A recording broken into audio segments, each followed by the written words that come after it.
新年快乐，恭喜发财! Et bien sûr, c'est le nouvel an chinois. Nous rentrons dans l'année du buffle de métal. Ça promet. Mais je vous en dirai plus dans la rubrique sur le bout de la langue.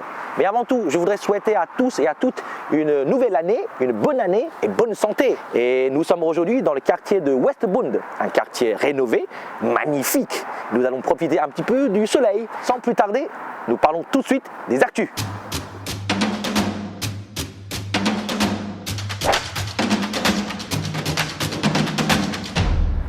On débute tout de suite avec l'actu insolite et pas piqué des hannetons. Et oui, au journal débridé, on milite pour l'utilisation des expressions françaises oubliées. Ça vous fait pratiquer votre français et le mien aussi. On commence par la météo. Je sais que ça vous plaît, ça, hein? 中国大，日本小. La Chine est grande, le Japon est petit. Je suppose que beaucoup d'entre vous ont commencé le chinois avec la méthode Bélassène. Que de bons souvenirs, n'est-ce pas? Bref, la Chine est grande, mais savez-vous quelle est la ville la plus au nord de Chine? C'est Mohe. Ok, ça vous fait une belle jambe, vous me direz. Mais cette ville a fait parler d'elle récemment à cause d'un record de température. On a récemment enregistré moins 48,5 degrés. La température la plus basse depuis 40 ans. Technologie à présent. Dans l'émission précédente, on vous parlait d'un robot pour prélever des échantillons et tester le Covid-19. On a utilisé pour la première fois un robot thermomètre. Je vous rassure, ce n'est pas un thermomètre rectal. Hein. Ce robot mis en service dans la gare de Shenyang, dans le nord de la Chine, est capable de désinfecter les surfaces et d'effectuer des contrôles de température par infrarouge. Cela évite que le personnel de la gare puisse être infecté par les passagers. Tant qu'il ne vous demande pas de vous pencher en avant, vous êtes en sécurité. Un peu de légèreté à présent, avec un voyage. Et oui, en 2020, il y en a qui ont voyagé à vélo. Un Suisse voulait rejoindre le Japon pour les JO de 2020, mais il a dû changer ses plans à cause du Covid. Du coup, il est passé par la Chine et a pédalé 5 mois à travers le pays. 8150 km, du Yunnan à Shangri-La, puis Xi'an, Shanghai et Hong Kong. Il demandait même à dormir chez l'habitant, comme dans l'émission « J'irai dormir chez vous ». Plutôt sympa pour découvrir la culture. Enfin, sympa, mais pas de tout repos. Dave Muelman, désolé si je prononce mal son nom, j'ai pas fait l'allemand. Donc Dave, il a traversé 27 pays et a fait 30 000 km sur son biclou. Pas mal pour un quadragénaire. Je devrais peut-être prendre exemple sur lui. Le compte à rebours a commencé pour les JO d'hiver de 2022. Ça paraît loin, mais c'est dans moins d'un an maintenant. Et Pékin a déjà achevé la construction des 12 sites de compétition. C'est un événement pour la capitale chinoise qui sera la première ville à avoir accueilli les Jeux Olympiques d'été, en 2008 bien sûr, et d'hiver. Bien sûr, on ne va pas aller skier dans les rues de Pékin. Les sports de glisse auront lieu dans la ville de Zhangjiakou, dans le Hebei. Écologie à présent.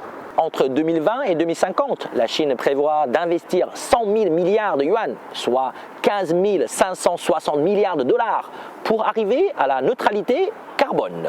Ça représente le PIB de l'année 2019, pour vous donner une idée. Pour atteindre cet objectif, la Chine prévoit un programme de reboisement à grande échelle.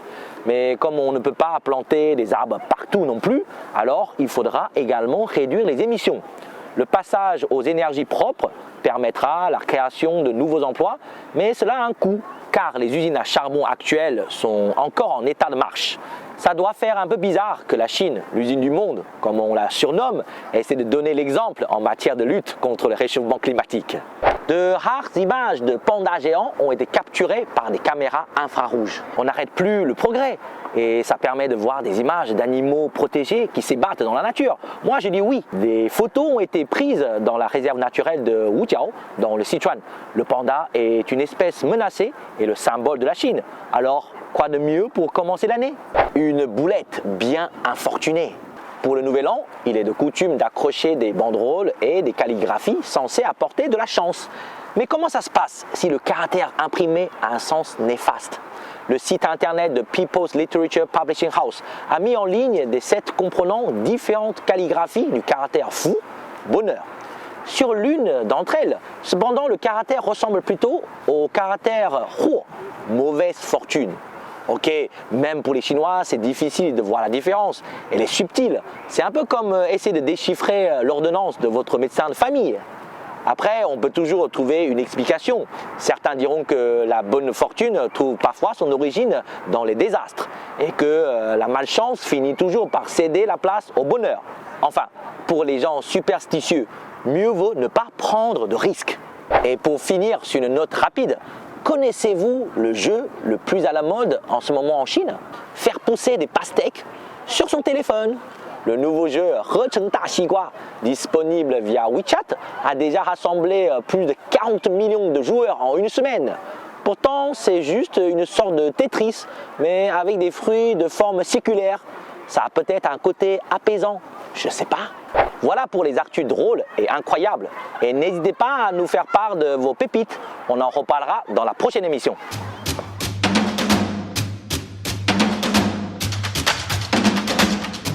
L'année dernière, en mai, pour la fête de la jeunesse, le site de vidéo Bilibili lançait une campagne de promotion d'un genre particulier. Le plus beau paysage d'un pays, c'est sa jeunesse. Cette phrase assez poétique et juste à première vue cachait en effet un vrai débat entre les générations. Dans cette vidéo de plusieurs minutes, on fait un voyage dans la jeunesse actuelle, mosaïque du pays et de ses passionnés, qui font toute la vitalité de la plateforme Bilibili, mais aussi de la culture populaire en Chine. La vidéo s'intitule « La vague d'après ». Hou Lan en chinois. La vague qui monte, qui arrive et qui va faire déferler sa créativité partout en Chine. Le seul problème de cette vidéo, trop ambitieuse, c'est qu'elle a tout d'un message de propagande bien organisé et poli par la génération d'avant. Pourtant, après cette vidéo, l'expression est entrée dans le langage courant et les Chinois ont commencé à faire référence aux jeunes et aux anciens en parlant de vague d'après et de celle d'avant. Avec plus de 30 millions de vues, la zone de commentaires sous la vidéo a permis de rendre visibles les tensions entre ces générations. Je vous en donne ici un petit raccourci un peu exagéré, mais qui fait sentir l'ironie de la chose. Vous savez quand les parents dans les séries américaines disent compatir et comprendre leurs ados, alors qu'en fait, ils ne savent rien de leur vie intime. Ou bien comment dans certaines familles riches, on résout tous les problèmes à coups de carte bleue. Question de dépenses. On va bien dans la vidéo des jeunes adultes en train de dépenser leur argent, ou bien d'en user avec aisance. Ça vous rappelle le style de Versailles de la dernière fois, n'est-ce pas? Il s'agit pour certains d'inciter à la consommation par la culture, du style. Les petits amis, dépensez bien votre argent dans le divertissement et les amusements en tout genre. Et c'est ça qui pose problème. Tout semble facile, heureux. La jeunesse de la vague d'après, c'est un peu les bisounours de l'an 2020. Et les jeunes se mettent à répondre qu'il ne fait pas toujours aussi beau dans leur cœur que la vidéo le laisse croire. Oui, on a de la passion, mais on bosse dur pour gagner notre vie. Cela donne lieu à une série d'autres vidéos commentant la première. Certains font la comparaison des visions du monde entre ces deux générations qui se regardent de travers. Qui a dit qu'il fallait forcément montrer la jeunesse sous son plus beau jour pour chercher à l'émouvoir? Peut-être même que les vidéos les plus simples et pathétiques, comme notre goût de la terre, Tué, parle mieux de l'esprit de la jeunesse.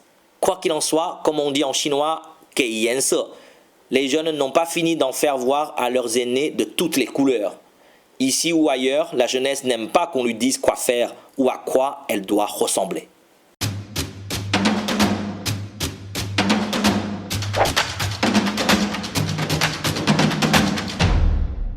Ras-le-bol de l'année du rat.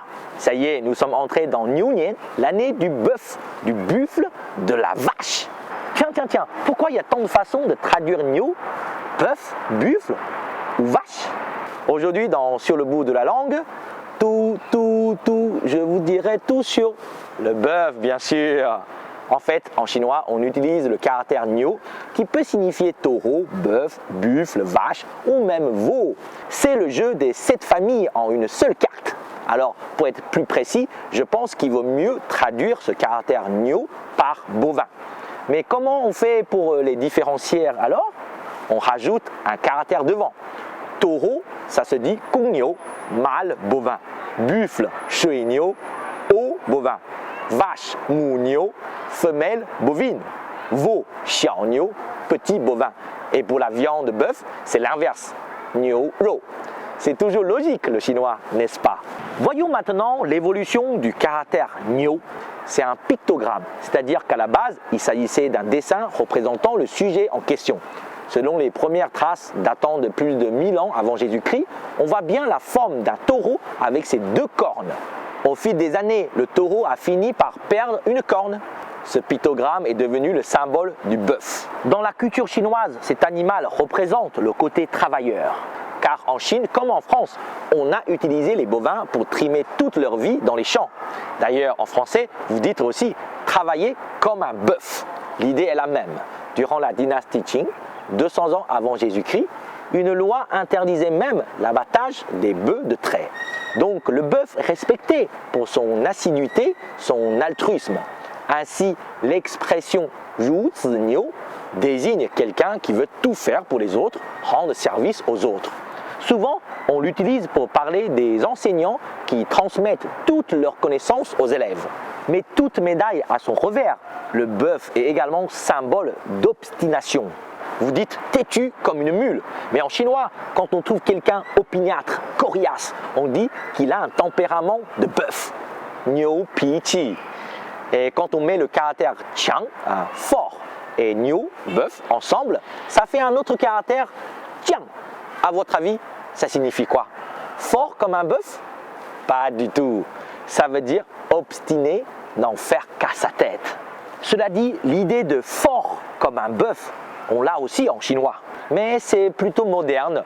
Dans le langage familier, on vous a déjà parlé de niu niu niu, liu liu liu, dans une émission précédente. Vous vous souvenez? Donc niu signifie bien fort, excellent. Lorsqu'on vous dit ni hen niu, c'est bien un compliment, pas une insulte. Pour finir en beauté, un petit chengyu, dui niu tan qi, jouer de la sitar devant un bœuf. Qu'est-ce que ça veut dire? Je connaissais l'émission La ferme des célébrités, mais pas ça. Je vous explique. Durant la période des royaumes combattants, vivait un grand musicien qui maîtrisait parfaitement le guqin, la sitar chinoise. Vous avez remarqué, on a l'impression que toutes les histoires de Chengyu datent de la période des royaumes combattants. Bref, les gens le respectaient, l'écoutaient jouer avec grande admiration. Un beau jour, il se promenait dans les champs. Voyant un bœuf brouter de l'herbe, il décida de jouer de la sitar pour l'animal. La bête ne réagit pas, ne montra aucune émotion. Normal, vous me direz, c'est un bœuf.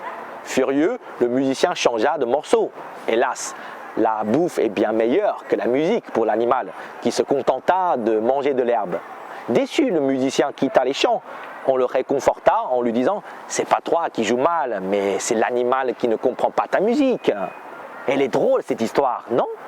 Donc, le Chengyu, dui niu tan qi, signifie en français parler à un mur, prêcher dans le désert, pisser dans un violon. Et vous êtes bizarre, hein? Parce que pisser dans un violon, faut le faire quand même. Voilà, c'est tout sur le niu. J'espère que vous avez tout noté et que vous allez être niu niu niu durant cette nouvelle année du buffle de métal. À la prochaine.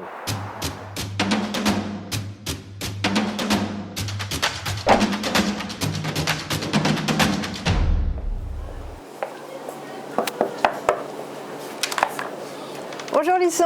Bonjour Sabine, comment vas-tu? Merci de venir. Je veux te faire découvrir un endroit que j'aime beaucoup. D'accord. Wow. Voilà, c'est un petit restaurant polonais. C'est un endroit un petit peu à part, loin aussi de l'ancienne concession française, loin de tous les shopping malls. Et c'est dans mon quartier et je voulais te faire découvrir cet endroit. D'accord, voilà. sympa. Bonjour, je m'appelle Sabine Ishikawa. J'habite à Shanghai depuis 8 ans et je suis chercheuse sur la mode. Paris, Tokyo ou Shanghai? Alors Paris c'est toute mon enfance, c'est ma famille d'origine. Tokyo, c'est là où j'ai passé une dizaine d'années, dans les années 90, où j'ai créé ma propre famille. Et Shanghai, c'est là où je suis aujourd'hui et je fais toutes mes recherches. Chanel, Kenzo ou Guopei? Alors Chanel, c'est la marque emblématique pour une Française. Kenzo, c'était un coup de cœur quand faisais mes études de mode et en plus j'ai travaillé pour cette entreprise. Et puis Guopei, j'ai découvert quand j'ai fait mes recherches sur la Chine. Fondue savoyarde, sukiyaki ou hot pot? Fondue savoyarde, pour moi, c'est des souvenirs au ski, à la montagne. Sukiyaki, c'est quand j'ai découvert le Japon et j'ai adoré à l'époque. Mais aujourd'hui, c'est le hot pot, ma cuisine préférée en Chine, en fait. Robe à la française, kimono ou hanfu? Alors, la robe à la française, Pour moi, voilà, étant française, il n'y a rien de nouveau. Par contre, j'ai découvert les kimonos et ensuite le Ranfu ici, qui est en train de reprendre, de revivre. Et ça fait partie de mes recherches aussi. Donc, j'adore les Ranfu. Alors, pour continuer notre discussion, je te propose d'aller au parc Jing'an, qui est tout près d'ici. Et on va continuer à parler de la mode et de Shanghai. Ça te va? Très bien, ok, on y va. Bon Sabine, ta première rencontre avec la Chine? Comme je t'avais dit l'autre jour, c'est une histoire familiale, avec le souvenir d'objets extraordinaires qu'il y avait chez nous, à la maison, que mon papa avait ramenés dans les années 30. Mon père était ici dans les années 30. Et j'ai grandi avec ces objets précieux, ces objets chinois à la maison. Et ensuite, quand j'avais environ 20 ans, j'ai découvert le Japon à travers la mode. Et donc, d'abord, je suis allée au Japon, j'ai vécu 10 ans là-bas. Et petit à petit, au fur et à mesure de la vie, voilà, je me suis intéressée à la Chine et j'ai mis les pieds ici en 2005 pour la première fois. Et je me suis installée en 2012 à Shanghai. Donc, je suis ici maintenant depuis 8 ans. Pourquoi tu voulais partir à l'étranger très très jeune? Je suis très très curieuse. Donc j'ai toujours aimé voyager et mes parents aussi voyageaient. Donc ils m'ont donné, je pense, le goût et la passion pour la découverte. J'ai habité dans de nombreux pays, environ 5-6 pays. Ça fait 25 ans que je suis à l'étranger. Et je dirais que tout ce que j'ai fait avant, un peu m'a préparé à Shanghai. Parce que Shanghai, c'est une ville qui accueille des gens du monde entier. Ça fait partie de l'histoire de Shanghai. Depuis 150 ans, cette ville a grandi avec des influences du monde entier. Et j'essaie de voir aujourd'hui comment Shanghai devient une ville qui peut influencer dans le monde de la créativité. Pas seulement la mode, mais l'économie de la créativité. Est-ce que les Français ils sont plus proches des Japonais ou plus proches des Chinois?